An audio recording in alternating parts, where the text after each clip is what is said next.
My name is Ralph Cantos. I was born here in Los Angeles in January of 1943.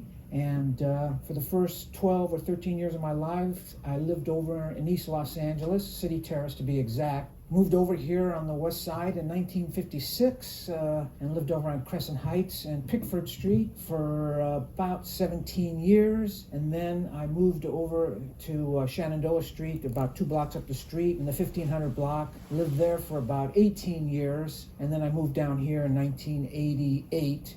And I've been here ever since, about 22, 23 years. I've been in the same house. Moving is not an easy chore, so I'm here pretty much stay put. I've always been interested in trains and trolley cars and transportation in general from as far back as I can remember, which would be about when I was 5 years old, 1947-48. A neighbor of mine had a little electric train set, which was a little something similar to what I've got back here, and I just was fascinated with it, and I used to go over there every afternoon, and he would be running the train. I just said, someday I got to get something like that for myself. And also, about 2 blocks from my house there in City Terrace, the Los Angeles Railway B streetcar line ended just a few blocks away, and I would always go over there and watch the streetcars come to the end of the line, and I'd watch the motorman and conductor turn the seats and go through their ritual of changing ends, and I just thought that was so neat.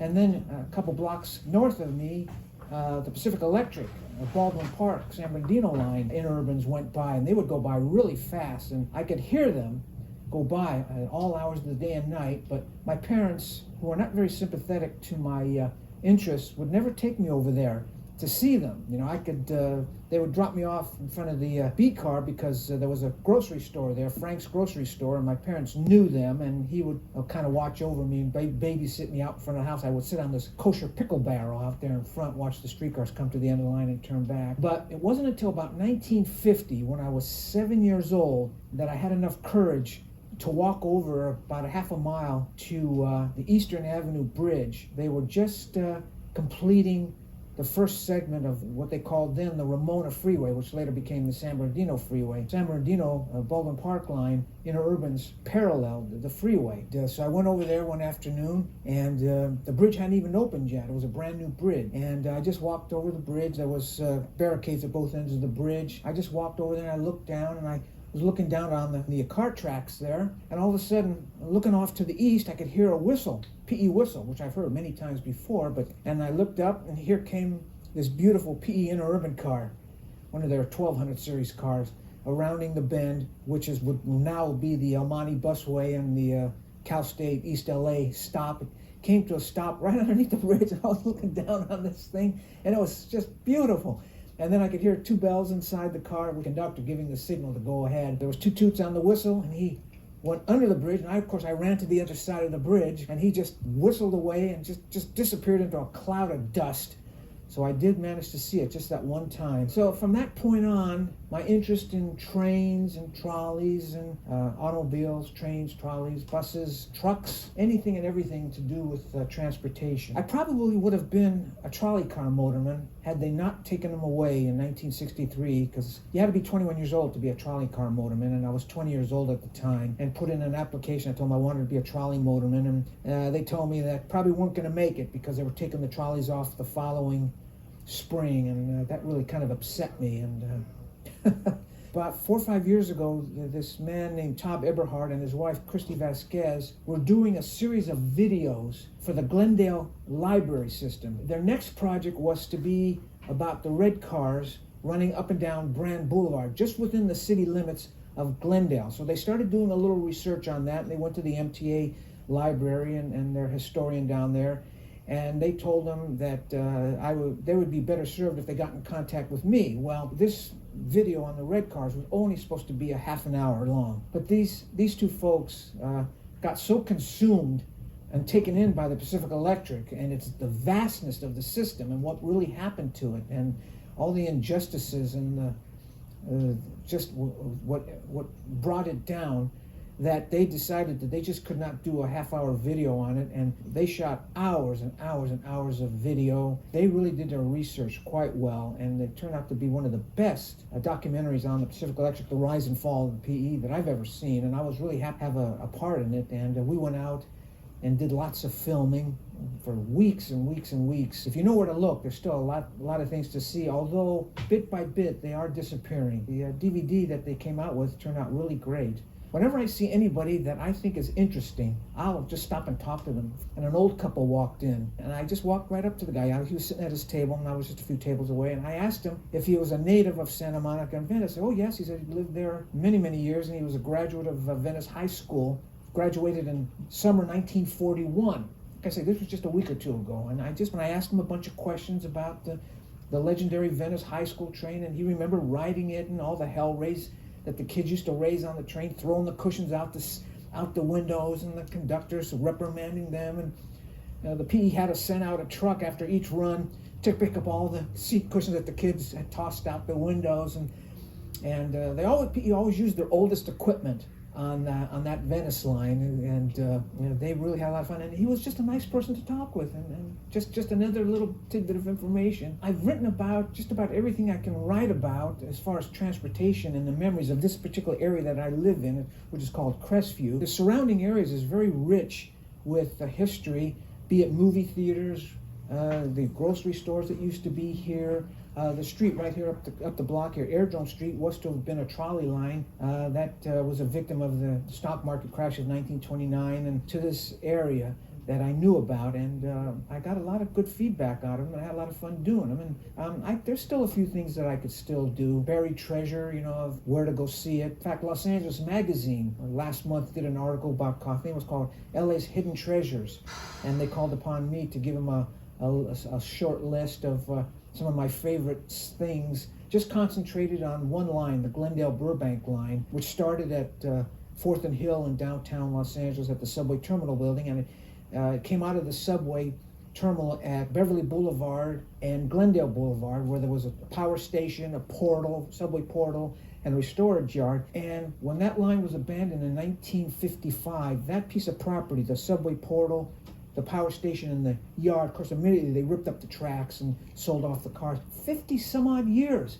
The locals used it as a soccer field. The rail storage yards, the subway portal, and the power station were long ago declared historical landmarks. So as part of the redevelopment of this, the portal and the substation were retained.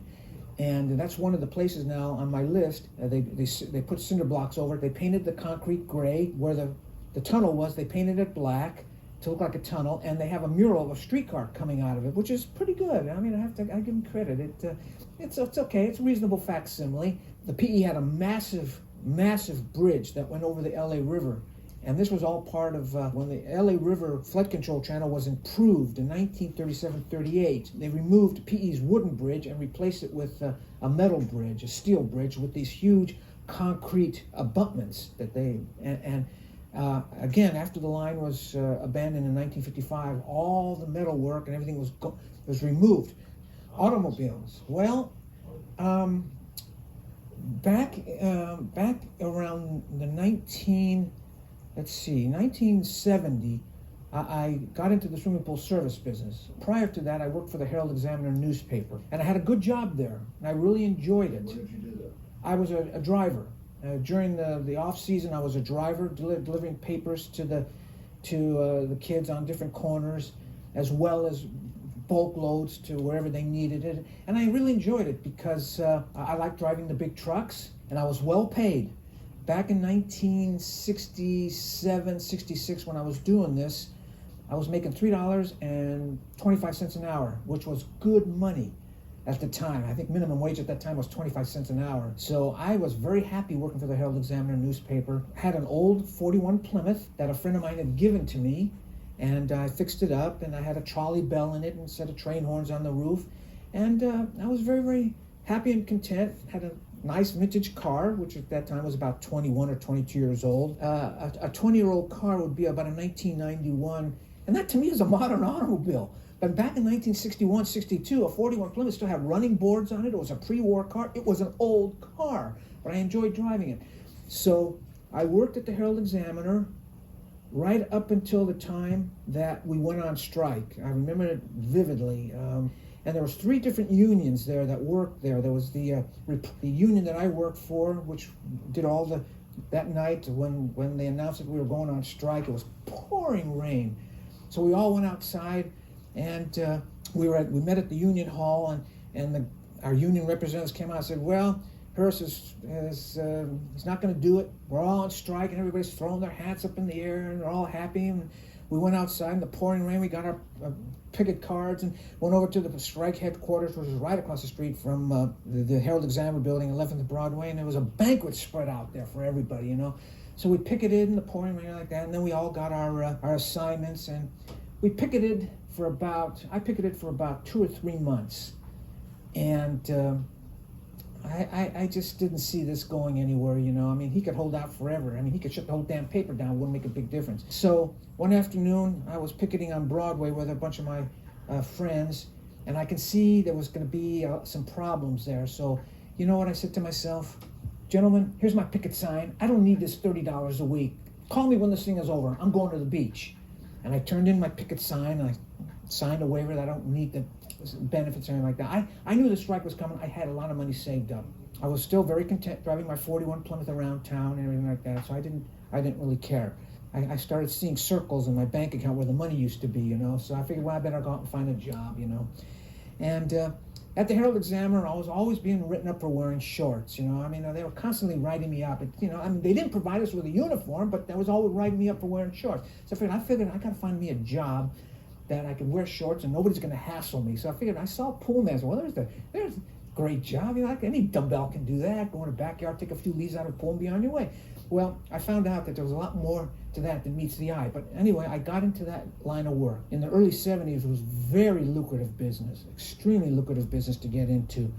And I started making money, a lot more money than I was making at the Herald Examiner. I rented a house up the street here, and it had a huge backyard, and there was lots of room for lots of cars. So I started just buying just old cars, you know, cars that you could pick up. One of my earliest cars was a 1957 Ford convertible, which is worth a fortune today. I bought it for $125, and it was still running. Just worked on it, farmed out all the work, got it, the bumpers replated. I mean, you could replate a bumper back in 1971 or 72 for $35. Now it's $400. I found other cars that they were just cheap. People just want to get rid of them. I bought an Edsel convertible.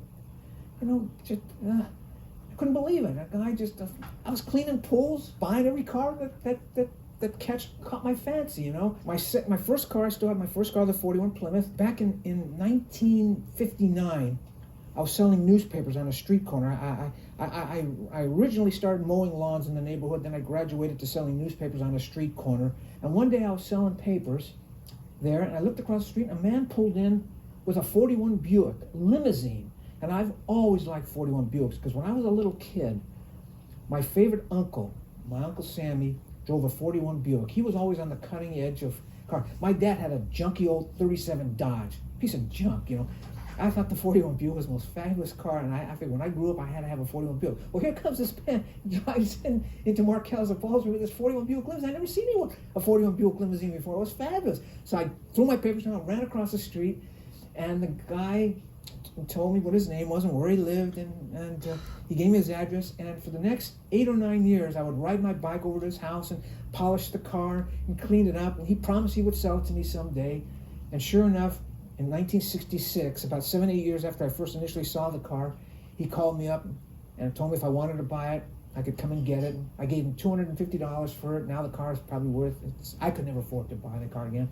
So that became my second car. Then the 57 Ford was my third car. And my limit to collect cars was only restricted by the amount of cars that I could stuff into my backyard. After the backyard filled up, I found a parking garage over near Robertson and Pico. There was a retirement home there.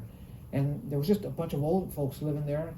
And they had a big 50-car garage. One car parked there, so I rented the garage. So that's how it all came to be. They just literally followed me home. People would call me, telling me they had old cars they wanted to get rid of. So what became of the cars? They're still there. It's called Sleepy Hollow now.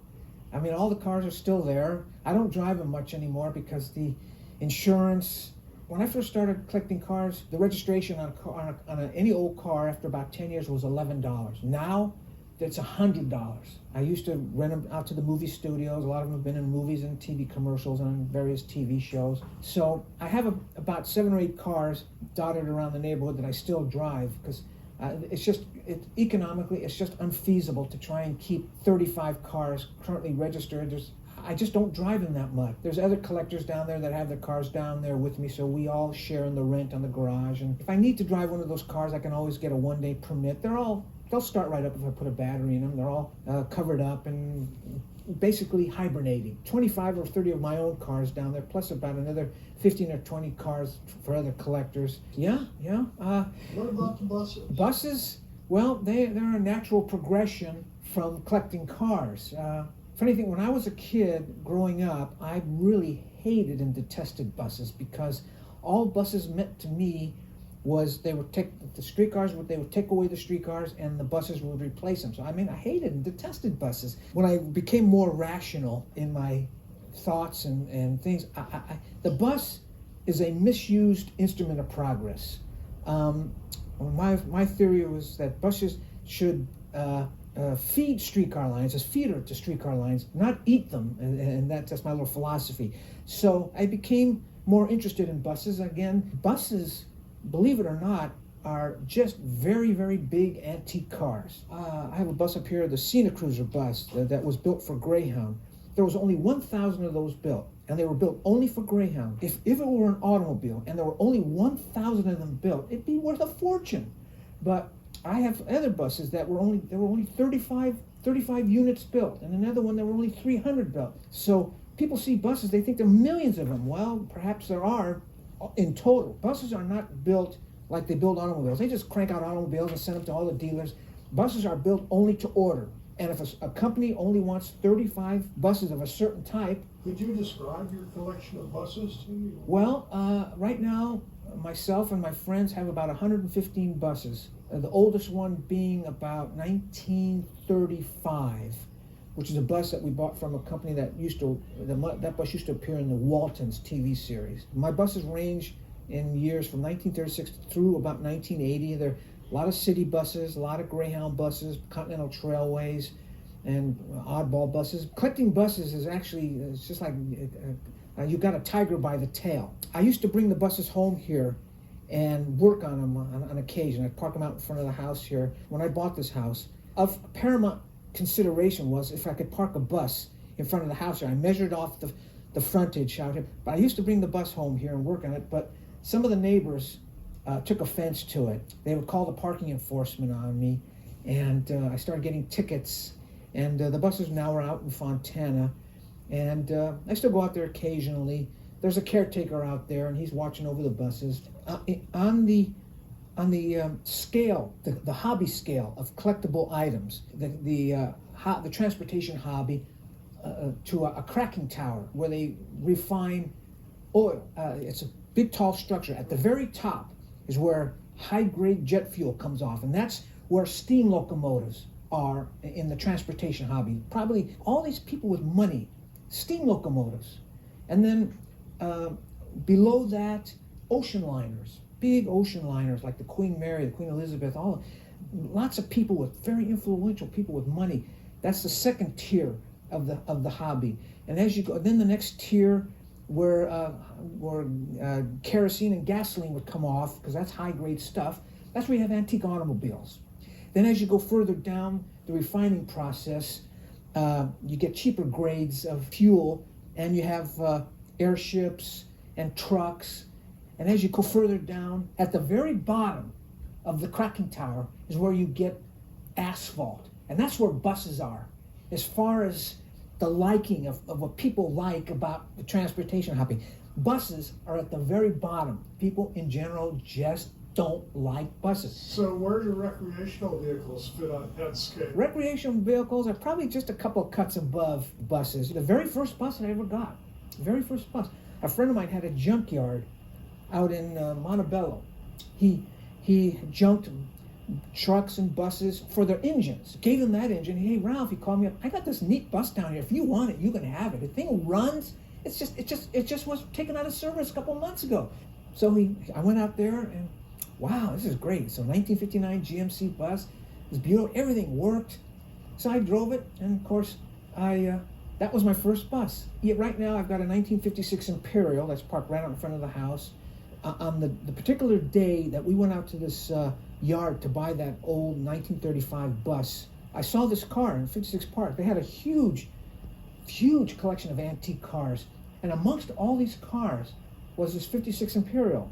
And it was a very sad sight. I mean, the windows were down, nothing left in the interior, 4 flat tires. I mean, it was a pathetic sight. But it was a 56 Imperial, and it was blue, my favorite color.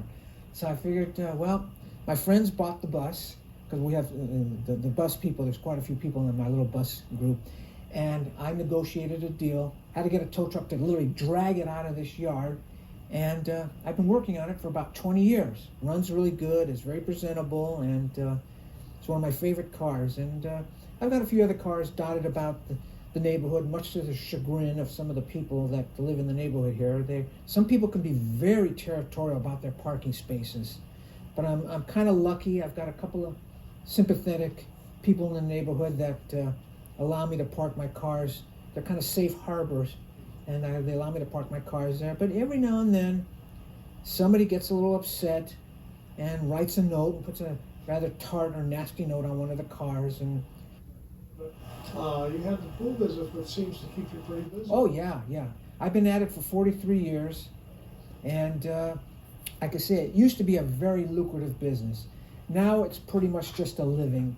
The price of operating a pool business has gone up tremendously. There's no way in the world that I could pass on the additional cost. I still have my very first customer after all these years. Been at the same pool, and I have other houses that the houses have changed hands 4 times, and I'm still there cleaning the pools. And it's good, steady, it's dependable money, and it's enabled me to continue to buy all the little things that I like. I'm very, very happy and content doing the job.